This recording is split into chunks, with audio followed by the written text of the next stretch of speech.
Hey guys, this is Garrett McLaughlin. In this video, I want to just give you a brief overview on how to read your program. So if you look at the top of this program, this one here is my functional strength. It's one of my pre-made programs. The program should always have the title of the pre-made program, or if it's individualized, it should say your name. If it is individualized, it should also say which phase the program is. So some of you may have purchased the 6-week program, others may have purchased the 18-week program, which are actually 3 programs. So it will tell you whether it's phase 1, phase 2, or phase 3, hoping that you follow in that specific order to progress over that 18-week period. So looking here at the top, we have day 1. On the left side, we have a series of exercises which are our pre-work. It depends on what you want to call them, prehab or exercises to prepare you for that workout below. So we have foam roll as needed, half kneeling hip flexor stretch. You're going to do 30 to 60 seconds on each side, forearm hip extension, 10 each leg, cook hip lift, 10 each leg, single leg reaching deadlift, 10 each leg, and then warm up with 2 options, 1 and 2. And if you look at these and you're unsure of what they mean, every single exercise on this workout sheet is clickable. That will send you to my YouTube page. So forearm hip extension, I'm not sure what that is. I'm going to click the link. It's going to bring me to the YouTube page, and then I can watch an actual demonstration of the exercise so I know how to perform it correctly. So even if you've done some of these exercises before, I would recommend clicking the link at least the first time to see if it's any different than what you've been doing previously, just to make sure we're on the right page. So as we progress, you're not doing a different exercise initially and then progressing to something completely different as you move forward. So in that last row there, we have dynamic warm-up 1 and 2. You can click the 1 and click the 2. Others might have different options as far as dynamic warm-ups depending on your program. Some are more sport-specific, athletic-based. Some are pretty basic, mobility warm-up. So yours might be looking a little different than this, but this should at least explain and allow you to figure it out.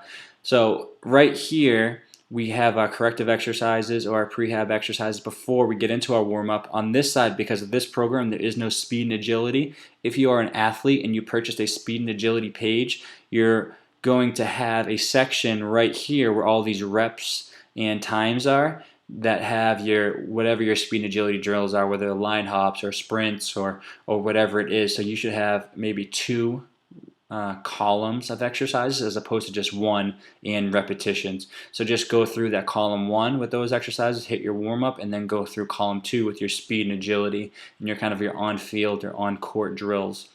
After that, if we look down at the row right at the top here, weight, repetitions, and alternates all the way through, that corresponds to the workout below. So that column with the WT, that if you use any kind of resistance with that exercise, you would write the weight in that column for the first set, the second set, the third set. And repetitions is something that I have already written in for you.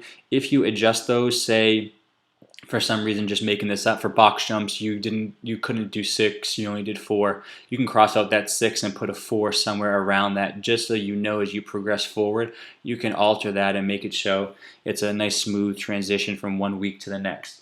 So below we have our exercises.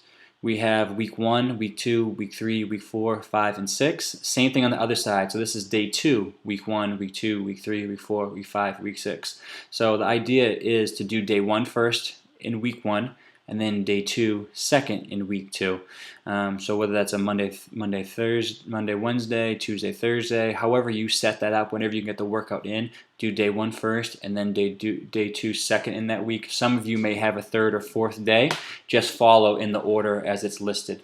So looking below there at the exercises, on the left side of each exercise, you'll see A1, A2, B1, B2, C1, C2, C3. This is telling you which exercises should be grouped together in which order. So for A1, on day 1, we have box jumps, and then we have medicine ball chest pass. So you're going to know those are your 2 exercises. So you're going to do the A's, do 1 first, do 2 second.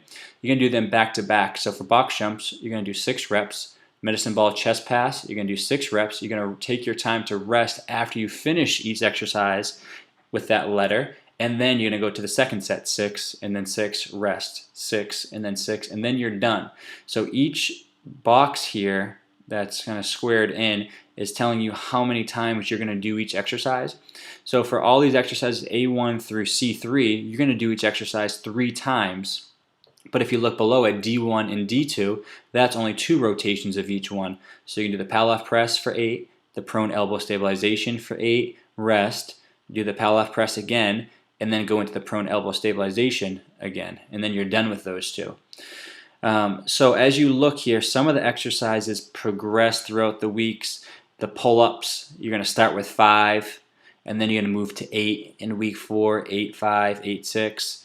So the core exercise, the dead bug, you start off with 8 reps and then it progresses to 12 as the weeks go on. So try to make sure you're looking at whichever week you're doing and you're progressing the way the program says. That's either going to increase in repetitions if it's a body weight or core exercise with no weight, or it's going to go down possibly in repetitions. For example, the single leg RDL, you're starting with 8 repetitions, you're learning the movement, and then it's expected week 4, 5, and 6, you're going to go 6 reps, 6 reps, 6 reps. So anytime the program goes down in repetitions, that means your weight should increase. You're doing less reps, so your weight should be higher. So make sure you follow that the right way so you're not confused as you go along. So same thing on this day 2 side. So day 2, there are no numbers and letters here. You need to look at the day 1 side, and that still corresponds all the way over with day 2. So my single leg lateral jump and stick is an A1. Medicine ball rotation throw is A2. So those 2 will be done together. And then barbell push press, bent over row or 2. And then these next 3 you can see on this left side, C1, C2, C3. So even though it's on the left side only, that corresponds with the right side day 2 workout as well. So again, if you're not sure about any exercise, click the link, go to the YouTube page, and watch the video just to make sure you're doing it properly. So the dead bug video here, and how to do the exercise, just follow the dude exactly as I show. Okay, so now that you got through the body of the workout, down below there are, some of you may get some kind of cardio recommendations. This first one, again, slow, steady, distance focus, whether that's on a bike, elliptical, jogging, 20 to 30 minutes. Others may get in here repeated sprintability, so a little more sport specific, doing intervals. If you have a turf or a track section, that will be there.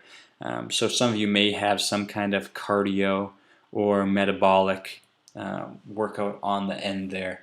So again, if you have any questions at all, there's my email at the bottom of the page.